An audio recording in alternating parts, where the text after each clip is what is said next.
Nah, jadi itu menurut gua ada dua kondisi nih dalam trading. It's either one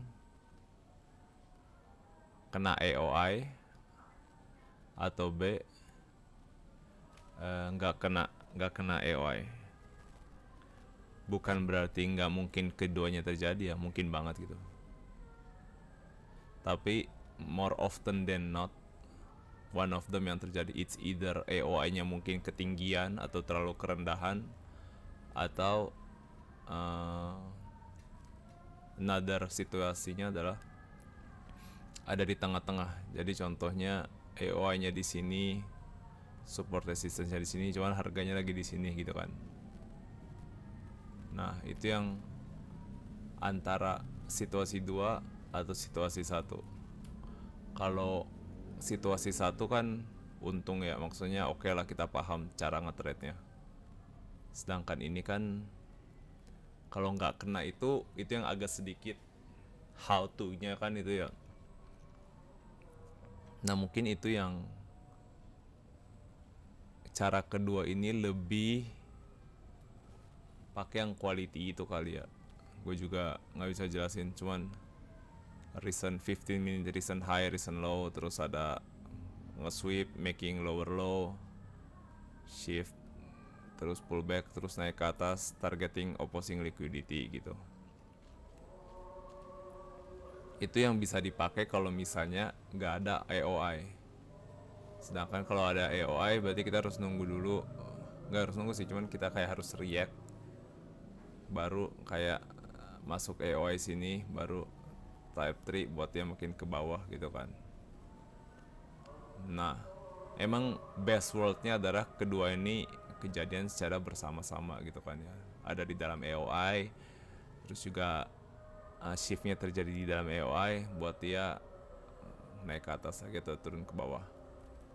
Nah, itu sih yang menurut gue yang apa sih namanya, harus dipisah antara kedua hal tersebut gitu loh. Kalau nggak, kalau lu nggak pisah, jadinya nggak adaptif menurut gua, nggak yang tapi ya terserah sih itu gimana. Mungkin ada juga orang yang kalau nggak masuk EO yang gua nggak bakal nge-trade and all that jazz. Nah, idenya adalah di tengah-tengah sini yang menurut gua adalah adanya quality itu yang lebih ke gray area kali yang gua sebutnya, itu quality itu. Kalau QCT atau yang orang-orang CRT itu kan basically idenya adalah sebuah candle yang making lower low, nge-sweep buat dia weak creation, buat dia makin ke atas gitu kan ya. Ya gitu. I mean, I don't know. Nah, kalau sebenarnya QCT ini ngebantu untuk nge-timingin kapan kita harus masuk.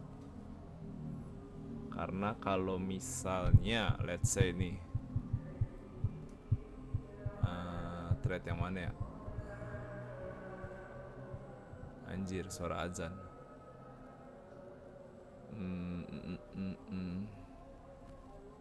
Yang gue kepengen tunjukin adalah kalau misalnya shiftnya itu terlalu berdekatan satu sama lain, itu tuh hanya simply weak creation gitu. Contohnya nih, kalau nggak salah di galeri ada di musim.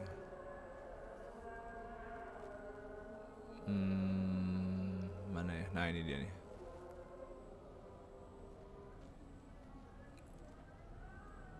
Nah ini kayak kelihatannya shift nih, ada fair value gap and all that jazz, terus masuk ke next. Tapi itu sebenarnya itu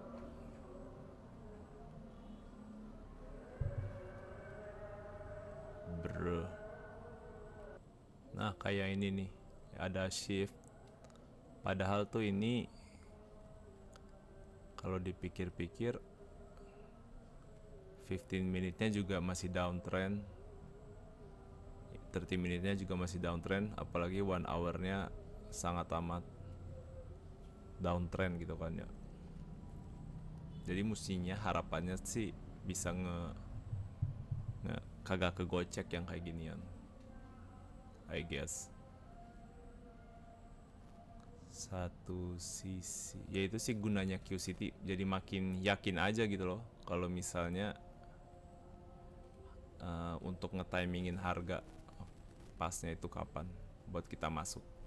Itu sih menurut gue konfirmasi yang sangat amat berguna buat QCT.